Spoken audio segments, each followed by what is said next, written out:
আগের যুগে পেপার পত্রিকায় পড়ছে নারী নির্যাতন, আর বর্তমান যুগে কথা কয় না, পুরুষ নির্যাতন। যেই নারীরা কলিজা ভরা দরদ নিয়ে স্বামীর খেদমত করছে, আজকে সেই নারীরা সমান অধিকারের স্লোগান পাইয়া দেখবেন স্বামীর সাথে এমন দুর্ব্যবহার করে। অনেক জায়গায় শোনা যায় স্ত্রীর দুর্ব্যবহার সহ্য করতে না পেরে স্বামী আত্মহত্যা করছে। কি কথা কয় না কা? ও পর্দার অন্তরালের মা গো মা, হাতে পায়ে ধরে বলে গেলাম গো মা, খবরদার খবরদার, স্বামীর নাফরমানি করিও না। স্বামীর খেদমতের মধ্যে তোমার জান্নাত, স্বামীর নাফরমানির মধ্যে হলো, স্বামীর খেদমতের মধ্যে তোমার জান্নাত, আর স্বামীর নাফরমানির মধ্যে হলো তোমার জাহান্নাম।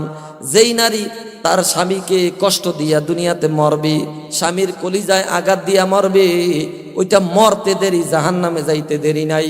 আর যেই নারী দুনিয়াতে শত কষ্টের মধ্যে দিয়া হলেও স্বামীকে খুশি রেখে মরতে পারবে, আল্লাহ পাক রব্বুল আলামিন হাসরের ময়দানে ওই নারীর মৃত্যুটাকে ডাইরেক্ট শহীদের মৃত্যু দান করবে। জোরে কোন সুবহানাল্লাহ।